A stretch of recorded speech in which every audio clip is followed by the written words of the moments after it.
Assalamualaikum warahmatullahi wabarakatuh. Bismillahirrahmanirrahim. Pada video kali ini Master Puli akan bercerita tentang apa itu bahagia ya, dengan disertai subtitle bahasa Inggris sehingga bisa menambah kemampuan bahasa Inggris kita. Oke, kita mulai. Sekarang apa ya yang dimaksud dengan bahagia itu? Tidak ada definisi yang khusus apa yang dikatakan dengan bahagia.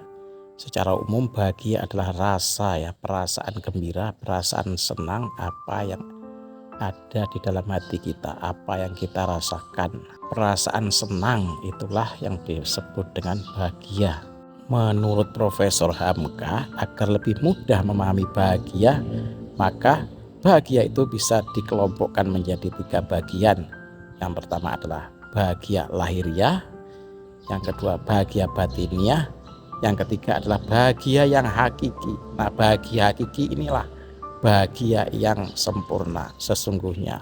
Nah, di antara ketiga perasaan bahagia itu mereka saling berkaitan dan berhubungan. Ada bahagia lahirnya aja tetapi batinnya kurang. Contohnya kita lihat orang yang kaya banyak harta.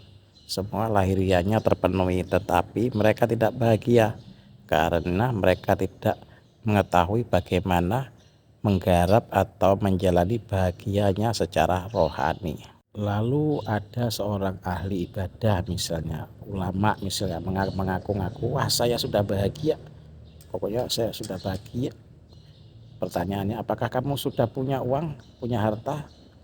Nah, kalau belum punya harta, mengaku-ngaku bahagia, nah nanti ini bisa menimbulkan penyalahgunaan ilmunya untuk mencari kebahagiaan dunia. Contohnya ya, misalnya seorang ahli ibadah yang berakting sebagai ahli ibadah tetapi sebenarnya bertujuan untuk mencari materi saja ya, untuk keperluan pribadi, untuk keperluan dunianya. Itu ya teman-teman.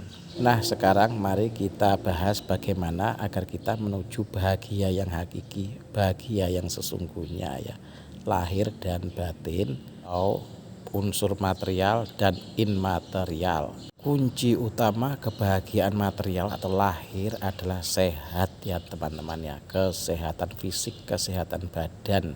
Itu kunci utama ya. Sehebat apapun, sepinter apapun profesi teman-teman, profesi kita, tetapi kalau kita sudah tidak sehat, habis sudah ya, tidak ada bahagia di situ. Contohnya apabila teman-teman sebagai konten kreator, nah enak-enak tampil bikin video ternyata batuk-batuk, gatel-gatel. Nah itu kan kurang bahagianya, kurang optimal dalam berkarya ya. Nah itu juga mengurangi kebahagiaan ya. Nah, lalu apabila kita ingin bahagia secara fisik, maka kita harus isi raga kita dengan makanan-makanan yang sehat, makanan-makanan yang bergizi ya teman-teman. Jadi kita bisa sehat secara lahir yang pertama dulu. Demikian juga dengan kesehatan batiniah kita teman-teman. Kita harus mengisi hati kita dengan amal-amal yang baik, hindari perbuatan-perbuatan yang bisa mengotori hati ya teman-teman. Yang kedua, agar kita bahagia kita harus punya ilmu ya, ilmu yang benar, ilmu yang benar kata orang Jawa, benar atau tepat. Nah, apabila kita menjumpai orang yang sudah berilmu tetapi tidak merasa bahagia, nah ilmunya perlu dikaji itu ya, perlu dikoreksi lagi ya, karena syarat bahagia itu harus punya ilmu menuju bahagia. Setelah ilmu, yang ketiga untuk menuju bahagia kita harus punya teman yang baik, teman yang soleh. Seperti kata Sunan Kalijaga, berkumpullah dengan orang soleh. Atau di dalam peribahasa, bila kita berteman dengan orang penjual minyak harum, maka kita akan ikut harum. Dan apabila kita berteman dengan penjual harang, maka kita akan terkena coretan arangnya, terkena item-itemnya. Seperti itulah ibaratnya teman-teman. Oleh karena itu, berkumpullah dengan orang soleh. Wong kang soleh kumpulono. Hindarilah berteman dengan orang-orang yang gak beres teman-teman ya.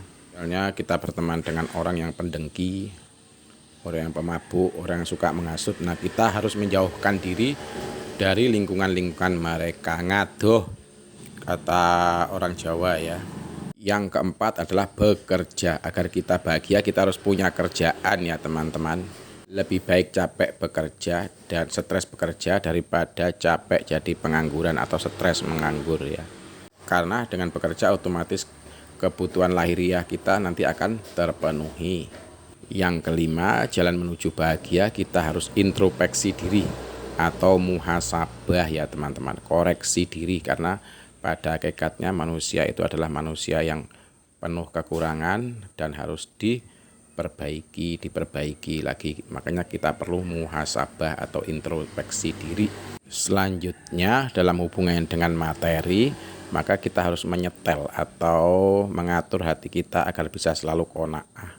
Qanaah itu artinya menerima dengan legowo, dengan ikhlas, dengan merasa cukup apa yang sudah kita punyai atau kita miliki dari hasil kerja maksimal yang sudah kita lakukan. Jadi qanaah bukan berarti menerima begitu saja, tapi kita sudah berusaha dulu maksimal lalu menerima apapun hasilnya kepada Allah Subhanahu wa taala. Itulah yang disebut qanaah. Dan juga tawakal ya. Tawakal ini harus bekerja maksimal dulu baru menyerahkan dan merasa cukup apapun hasilnya yang kita dapat. Itulah rezeki kita dari Allah Subhanahu wa taala. Tawakal dan ikhlas ini memang kata-katanya singkat tapi sulit untuk diterapkan atau diamalkan. Makanya perlu latihan ya teman-teman. Riyadhah. Oke teman-teman, demikianlah kultum ya, kuliah 7 menit tentang jalan menuju bahagia. Semoga bermanfaat.